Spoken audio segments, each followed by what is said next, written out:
Hey, so I was just cleaning in my office and I saw this piece of paper down the side of my desk. It's probably been there for a year or so, and I was poking out and I grabbed it, and I'm going to break it down to you. This was a recent plan, and I'll show you, of how we induct and train our teachers. And so for a lot of people, they don't have a whole induction plan of how they train teachers. They're sort of like, you know, come in for an interview. Can you play? Can you teach? Yep, cool. All right, you're hired. Let's get into it. Obviously, the bigger that you get, the more professional things have to become. So I'll walk you through this and show you what our whole induction process is like now. All that in just a sec.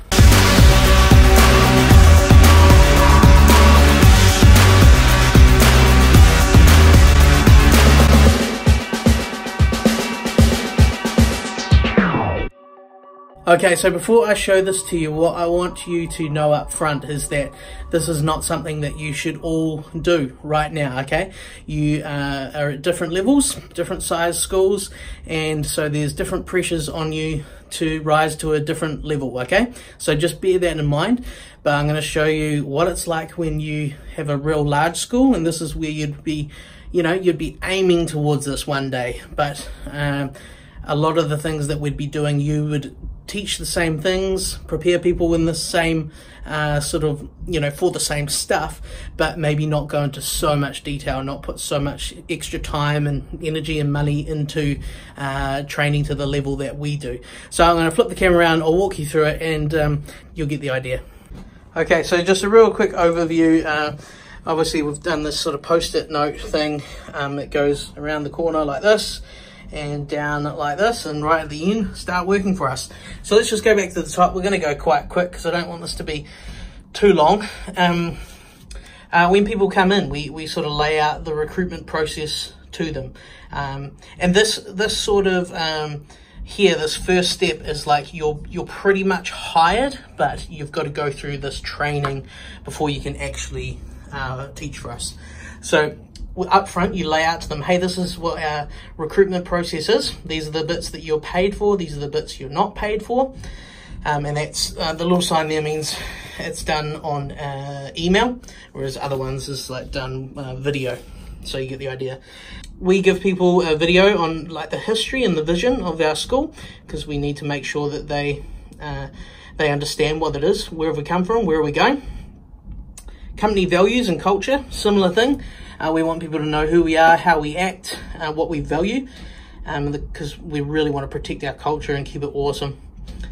Next, they get access to all of our curriculum for them to review, personal practice. Sometimes people are working on teaching the real beginner stuff for multiple instruments.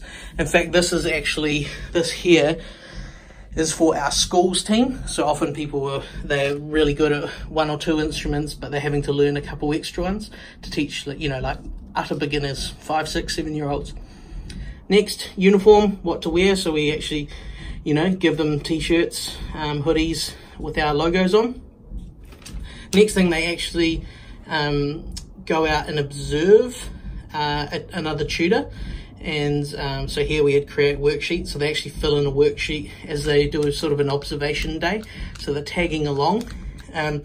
One thing I'll add is right up front from the interview, before here, we get them to sign a police check form. So we submit that at the end of the interview, so that by the time they get to an observation day, they've actually got a police check done. Next, job offer made, let candidate know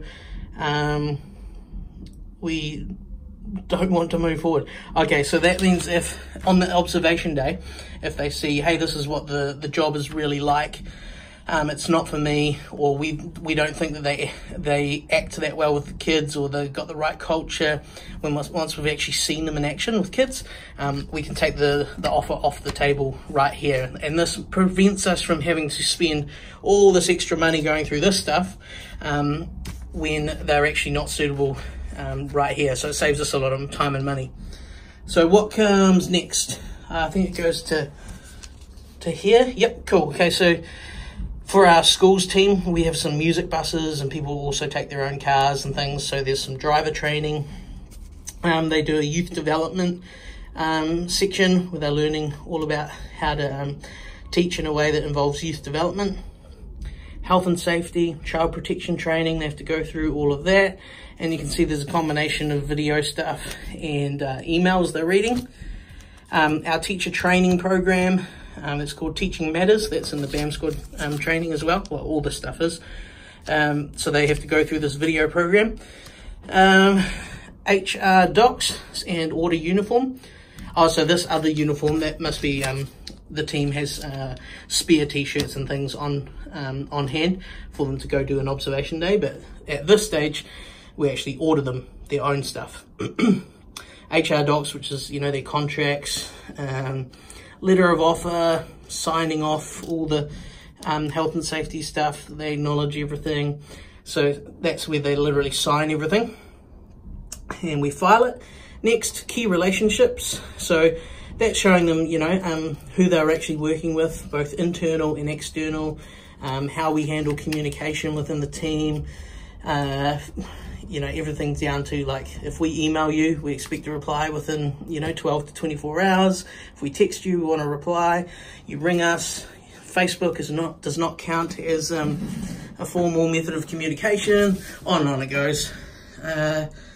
What goes next? We go down to how to teach. So our curriculum here is a whole bunch of stuff that they're working through and they're reviewing how to teach in the way that we sort of train our team to do. How to teach intro to music. That's a special program, which is literally what it says, an intro to music program. So they need to know how to deliver that. They need to do some lesson planning, and their manager will review it and talk about it with them, and then they actually do a role play, like a mock teaching lesson to other members of the team, which is really cool, a lot of fun. And so that lesson planning that they've done, they'll deliver that lesson to tutors who pretend to be kids. And then final logistics around, hey, this is your timetable, this is where you're going, this is the names of your students, this is how you use your iPad and your role and how you mark attendance and all that final stuff. And then you can start working / teaching for us. So all of that is what people walk through, and I'll flip the camera around. So typically that takes between 1 and 2 weeks to take everyone through, and there's a whole bunch of stuff that they do at home on videos and things that they will do on site, things that they do on site on their own, and things that they do with their team leader or with other team members. And so by mapping it all out, it helps us have a real clear sort of, you know, tick sheet of what they need to go through. They know up front, okay, this is what it's going to take to work here, and for most of it they're all getting paid for it, but for certain things we do stuff like, say, you know, your teacher training should take X amount of hours, so we're going to pay you X amount, and if you know, you get stuff wrong, if you have to go back and redo parts, well, that's on you, that's your own time to get it right. And so we're very clear up front, this is what it takes. So this allows us to really wean out the bad eggs, and every now and then someone still gets through, but we've learned that if you are just too casual when hiring team members, you just can have so many problems that just aren't worth it later on. So by putting these processes in place, it makes sure that people represent your brand better, they understand the company culture better, they do a much better job teaching, you have a much more consistent product. And remember, you know, as you hire team members, as you grow bigger, people are representing you, right? And so when they're out there and if they're, you know, stuffing up or causing a bit of chaos, it actually reflects badly on you. So the more you can do on the front end to better prepare people, the better result you're going to have. So I encourage you, if you haven't got an induction process, to get post-it notes, line it all up. What do you currently do? Where are the holes? And if you need access to all the stuff that we have, obviously join the BAM squad and you just get every file that you need, every video program, and that's all to help you to make sure that you are delivering awesome lessons and creating awesome young musicians. Hey, hope that helps you. Hope you are inspired to go tick some boxes and improve some systems so you can deliver better lessons under your name and your school's brand. Take care, everyone.